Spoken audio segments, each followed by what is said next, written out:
పూరా లోకల్. వెంకయ్య నాయుడు గారిని చూసి పెరిగిన వాడిని. అంటే ఒక పట్టుదల, ఒక కమిట్మెంట్ ఉంటే ఏమన్నా సాధించచ్చన్న నిజ స్వరూపం గౌరవనీయులు వెంకయ్య నాయుడు గారు. ఆంధ్ర యూనివర్సిటీలో స్టూడెంట్ లీడర్గా అక్కడి నుంచి ప్రయాణం ప్రారంభించిన వ్యక్తి, శాసనసభ్యుడిగా, కేంద్రంలో మంత్రిగా, భారతదేశానికి ఉపరాష్ట్రపతిగా చేస్తాం జరిగింది. తెలుగు భాష కాపాడడానికి అహర్నిశలు పోరాడిన వ్యక్తి వెంకయ్య నాయుడు గారు. ఆయన పోరాటం వల్లనే ఈరోజు ఆంధ్ర రాష్ట్రంలో గవర్నమెంట్ ఆర్డర్స్ అన్ని కూడా తెలుగు భాషలో ఇస్తాం జరుగుతుంది. నాయుడు గారు ఒక పని అనుకుంటే అది అయ్యే వరకు ఆయన వదిలిపెట్టారు. నాయుడు గారిపై మాటలతో కానీ లేదంటే వాదనలో గెలిచిన వారు ఎవరు ప్రపంచంలో లేరు. మేము ఎవరు మాట్లాడినా 10 నిమిషాల తర్వాత బోర్ అనిపిస్తుంది.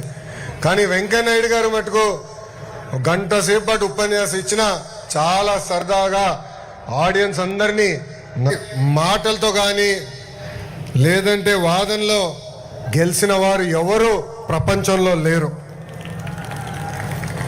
మేము ఎవరు మాట్లాడినా 10 నిమిషాల తర్వాత బోర్ అనిపిస్తుంది. కానీ వెంకయ్య నాయుడు గారు మటుకు గంట సేపు పాటు ఉపన్యాసం ఇచ్చినా చాలా సరదాగా ఆడియన్స్ అందరినీ నవ్విస్తూనే ఉంటారు. ఆయన వాస్తవంగా ఆయన ఏజ్ ఒక నంబర్ మాత్రమే.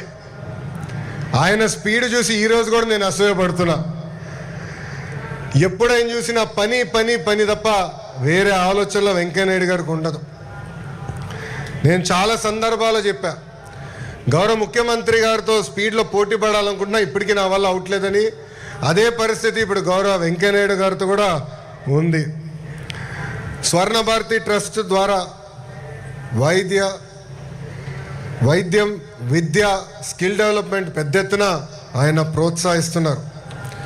వాజ్పేయి గారు కానివ్వండి, అద్వానీ గారు కానివ్వండి, మోడీ గారితో కూడా పనిచేసిన గొప్ప నాయకుడు గౌరవనీయులు వెంకయ్య నాయుడు గారు. ఈరోజు సొసైటీ ఫర్ వైబ్రెంట్ విజయవాడ ఆధ్వర్యంలో విజయవాడ ఉత్సవాలు మనం నిర్వహించుకుంటాం జరుగుతుంది. మన సంస్కృతి, చరిత్ర, కళలు అదేవిధంగా ఈ తరానికి తెలియజేసేదానికి అహర్నిశలు ఈ ఉత్సవం పనిచేస్తుంది. రాష్ట్ర దేశ వ్యాప్తంగా ఉన్న కళాకారుల్ని, వాళ్ళ కళల్ని ఇక్కడ ప్రదర్శించేదానికి ఒక అద్భుతమైన అవకాశం, ప్లాట్ఫామ్ ఈ ఉత్సవం. సుమారుగా 3000 మంది కళాకారులతో అతి పెద్ద కార్నివల్ కూడా విజయవాడలో మనం నిర్వహించబోతున్నాం. ఇప్పటికే ఫైర్ వర్క్స్ చూసాం, ఒక డ్రోన్ షో, మ్యూజికల్ కాన్సర్ట్స్, ఇలా 250 కార్యక్రమాలు 5 వేదికలపై ఈ విజయవాడ ఉత్సవం మనం ఏర్పాటు చేసుకోబోతున్నాం. వ్యవసాయం, విద్య, ఆటోమొబైల్ రంగం, చేనేత కార్మికుల కోసం కూడా 600 స్టాల్స్ ఈరోజు మనం ఏర్పాటు చేసుకున్నాం. హెలికాప్టర్ రైడ్లు కానివ్వండి, పారామోటరింగ్ కూడా ఇక్కడ ఏర్పాటు చేస్తాం జరిగింది. ఆంధ్ర భోజనాలతో పాటు భారతదేశంలో ఉన్న అన్ని కుజిన్స్ కూడా విజయవాడకి ఈరోజు తీసుకొస్తాం జరిగింది. ఇప్పటి వరకు దేశం మొత్తం మైసూరు ఉత్సవాల గురించి మాట్లాడేవారు.